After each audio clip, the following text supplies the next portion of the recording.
ibikorwa by'ubutabazi birakomeje mu murwa mukuru wa Nigeria rwose nyuma y'igisasu cyaturikijwe ku cyumweru kigahitana abantu 15. Guverinoma ya Cote d'Ivoire yatangaje ifungwa ry'imipaka ku banyamahanga baturuka mu bihugu birimo abantu barenga 100 par le banduye gouvernement virusi ya pour corona. faire face à Yanafunze cette amashuri pandémie igihe kingana et a n'iminsi 30. décidé des mesures Guverinoma ya Namibia yo complémentaires yafunze suivantes. inyubako za leta kuri uyu wa kabiri nyuma yo gutangaza abantu babiri ba mbere banduye iyo virusi ya corona mu gihugu ku wa gatandatu.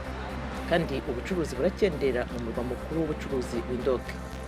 Muri Maroc ho ibikorwa bya ba mukerarugendo byagabanutse ku buryo bugaragara nyuma y'ifungwa ry'imipaka muri iyi minsi ishize hagamijwe gukumira icyorezo cya virusi ya corona.